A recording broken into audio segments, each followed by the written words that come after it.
ज्यादातर लोगों को लगता है टोबैको या गुटखा कोई नई प्रॉब्लम है, जैसे सिगरेट, पान शॉप, गुटखा पैकेट बस आज का ट्रेंड है।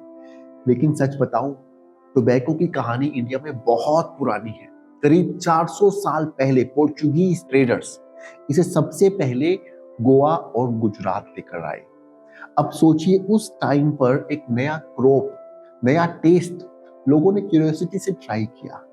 शुरुआत में ये सिर्फ कुछ रिच फैमिलीज और दरबार तक लिमिटेड था, लग्जरी की तरह यूज होता था। लेकिन धीरे धीरे ये नीचे तक स्प्रेड होने लगा, पान के साथ मिक्स होना शुरू हुआ, गांव में भी लोग अडॉप्ट करने लगे। और फिर ब्रिटिश पीरियड तक आते आते ये सिर्फ हैबिट नहीं रहा, बल्कि एक ऑर्गेनाइज्ड बिजनेस और क्रॉप बन गया। प्रॉब्लम ये है कि जो चीज उस टाइम पर एक शौक शौक में शुरू हुई थी, आज वही इंडिया का सबसे बड़ा हेल्थ क्राइसिस बन चुकी है। तो इस वीडियो में हम स्टेप बाय स्टेप देखेंगे टोबैको इंडिया में क्यों आया, किस तरह धीरे धीरे सोसाइटी में फैला और कैसे ये कल्चर से क्राइसिस की पूरी जर्नी बना। एंड तक आपके पास क्लैरिटी होगी कि टोबैको सिर्फ एक पैकेट या हैबिट नहीं, ये हमारी हिस्ट्री और आज की हेल्थ प्रॉब्लम दोनों से जुड़ा हुआ है। अब सवाल ये है कि टोबैको इंडिया में आया कैसे। हाय, आगे चलने से पहले मैं आपको कुछ रिकमेंड करना चाहता हूं। अगर आप इस कंटेंट को, इस चैनल के ऊपर आप हैं, इस कंटेंट को आप कंज्यूम कर रहे हैं, तो या तो आप स्मोकिंग छोड़ना चाहते हैं, टोबैको छोड़ना चाहते हैं, या फिर आप छोड़ चुके हैं। देखिए, जहां पर भी आप इस जर्नी में अभी हैं, आपके लिए एक पूरा का पूरा सपोर्ट सिस्टम हम लोगों ने डिजाइन किया है। और ये जो चैनल आप देख रहे हैं, यूट्यूब जो आप देख रहे हैं, वो उस सपोर्ट सिस्टम का एक हिस्सा है। मेरा रिकमेंडेशन है आपको, अगर आप सीरियस हैं, लाइफ लॉन्ग एक नॉन स्मोकर, एक नॉन टोबैको यूजर बनना चाहते हैं या बन के रहना चाहते हैं, तो अगर अभी तक आपने इस चैनल को सब्सक्राइब नहीं किया है, please subscribe to this channel. और मैं और मेरी टीम जो बहुत मेहनत कर रही है आपको इंस्पायर करने के लिए, आपको सही गाइड करने के लिए, आपकी हेल्प करने के लिए, हमें बहुत खुशी होगी। ये हमें एनकरेज करेगा अगर आप इस चैनल पर सब्सक्राइब करते हैं, राइट। तो प्लीज आगे चलने से पहले जरूर सब्सक्राइब कीजिएगा। करीब सन 1600 के आसपास पोर्चुगीज ट्रेडर्स इसे लेकर आए। लेकिन जरूरी बात यह है कि इसे लाया क्यों गया। यूरोप में उस टाइम टोबैको ऑलरेडी क्रेज बन चुका था। लोग इसे लग्जरी की तरह भी यूज करते थे और मेडिसिन की तरह भी। कहीं माना जाता था कि ये डाइजेशन इंप्रूव करता है, कहीं ये स्ट्रेस कम करने वाली लीफ मानी जाती थी। मतलब क्यूरियोसिटी और डिमांड दोनों ही हाई थे। पोर्चुगीज ट्रेडर ने सोचा, अगर ये नया एडिक्टिव प्रोडक्ट यूरोप में इतना पॉपुलर है, तो एशिया में भी मार्केट बनाया जा सकता है। और ये सिर्फ प्रोडक्ट नहीं होगा, बल्कि हाई प्रॉफिट वाला ट्रेड होगा। और उस टाइम इंडिया का कॉन्टेक्स्ट समझिए, यहां पहले से ही पान कल्चर था। पान का पत्ता, सुपारी और मसाले सोशल लाइफ का हिस्सा थे। पोर्चुगीज ने यही अपॉर्चुनिटी देखी, उन्होंने टोबैको को पान में मिलवाना शुरू किया। रिजल्ट, लोग जल्दी अडॉप्ट करने लगे।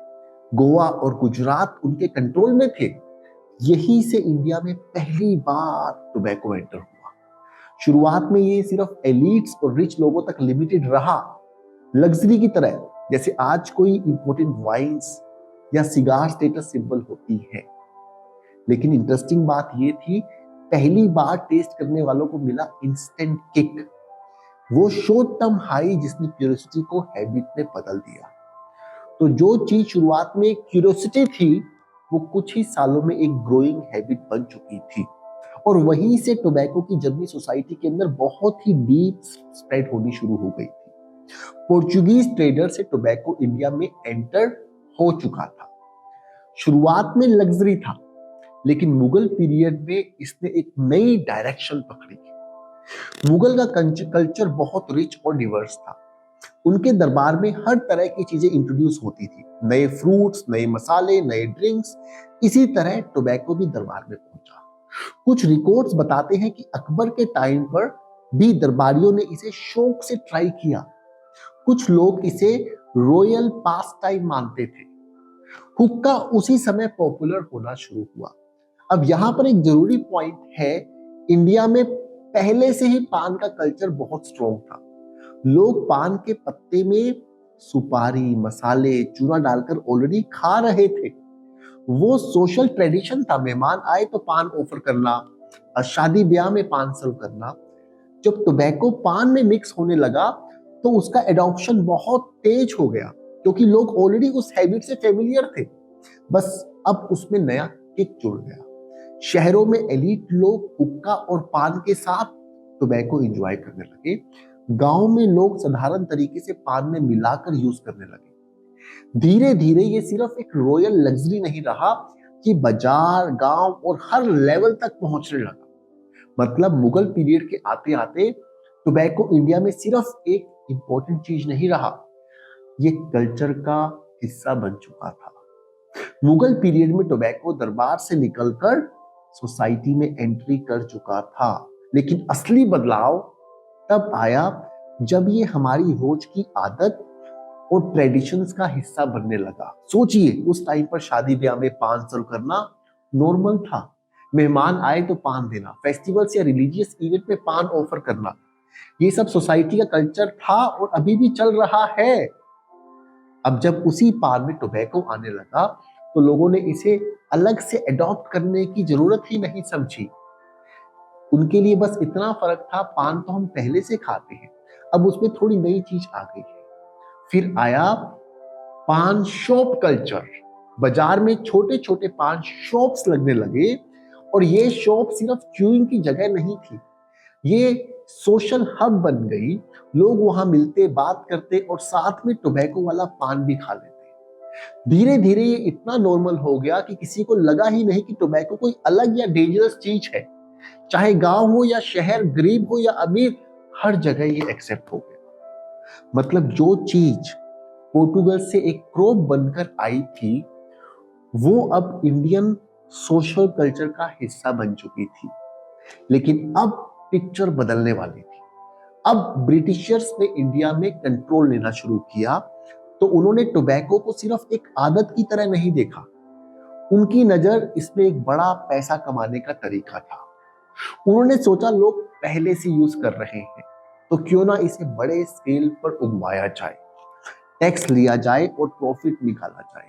यानी टोबैको अब सिर्फ पान की दुकान या हुक्का तक लिमिटेड नहीं रहा, ये खेती और ट्रेड का हिस्सा बनने लगा। और यहीं से इसकी पकड़ और गहरी होती चली गई। पार्ट 2 में हम डिटेल में देखेंगे कैसे ब्रिटिशर्स ने टोबैको को एक बड़ा क्रॉप और बिजनेस बना दिया, और वहीं से ये हमारी हेल्थ के लिए असली क्राइसिस बनने लगा। ये वीडियो आपको कैसे लगा? ये एक नया कॉन्सेप्ट हमने ट्राई किया है, मैंने अपनी टीम के साथ। हमें कमेंट सेक्शन में जरूर बताइएगा। मैं और मेरी पूरी टीम आपके कमेंट्स का वेट करती है, और हम पूरी कोशिश करते हैं कि आपके कमेंट्स को हम लोग रिस्पॉन्ड कर सके। अगर आपका कोई डाउट्स है, कोई क्वेश्चन है, उसको हम आंसर कर सके। और कैसा आपका फीडबैक है, जो भी आपका फीडबैक आप शेयर करना चाहते हैं स्पेसिफिकली इस वीडियो के बारे में, और मैं मिलता हूं आपसे नेक्स्ट वीडियो में। Thank you.